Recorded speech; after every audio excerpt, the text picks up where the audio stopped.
Alors mieux exploiter son présentiel, ça tourne autour du concept de l'engagement, de la motivation des apprenants.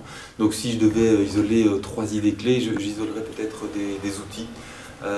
L'idée de jeu cadre, d'activité ludopédagogique. Donc c'est un des moyens de favoriser cet engagement, cette motivation. C'est ce qu'on va en même temps découvrir dans l'atelier, mais surtout en le vivant à travers une expérience de jeu.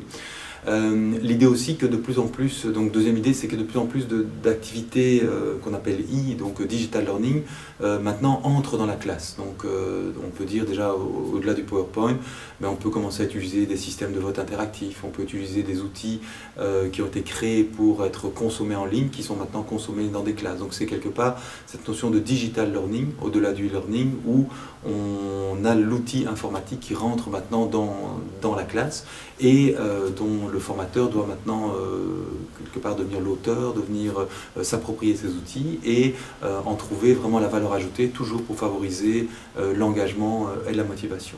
Et alors un troisième aspect qui se rapproche un peu du deuxième, mais c'est toute la notion de serious game. Donc c'est l'idée effectivement qu'au-delà de la pratique, de la mise en pratique de la théorie dans les salles de formation, on peut maintenant continuer, prolonger cette mise en pratique en ligne à travers des serious games. Et on trouve de plus en plus de dispositifs dans lesquels on commence à pratiquer en classe, on présente le serious game, et puis l'apprenant, à son rythme, peut continuer ensuite à faire cette mise en pratique chez lui.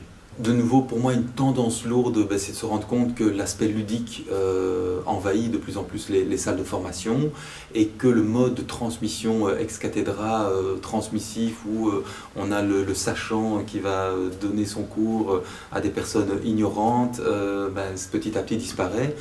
Et ce à quoi on était prêt il y a peut-être 10, 15, 20 ans, aujourd'hui, c'est plus le cas.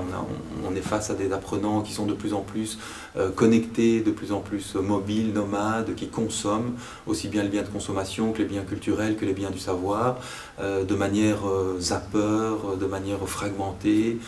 Aujourd'hui, ces personnes, ces apprenants, qui sont nous aussi, ne sont plus prêtes à recevoir des grands blocs de formation donnés de manière transmissive dans un espace-temps fermé. Et donc j'aime bien l'expression de Marcel Lebrun qui dit donner des fenêtres, ouvrir les fenêtres de la classe. C'est valable aussi pour la formation pour adultes. Et on est vraiment dans cette logique aujourd'hui où si on n'introduit pas le jeu, quelque part ça va être de plus en plus difficile de rester connecté à ces apprenants. Pour moi c'est vraiment la tendance lourde qui va se dérouler, qui se déroule déjà depuis plusieurs années, mais où il n'y aura pas de retour en arrière.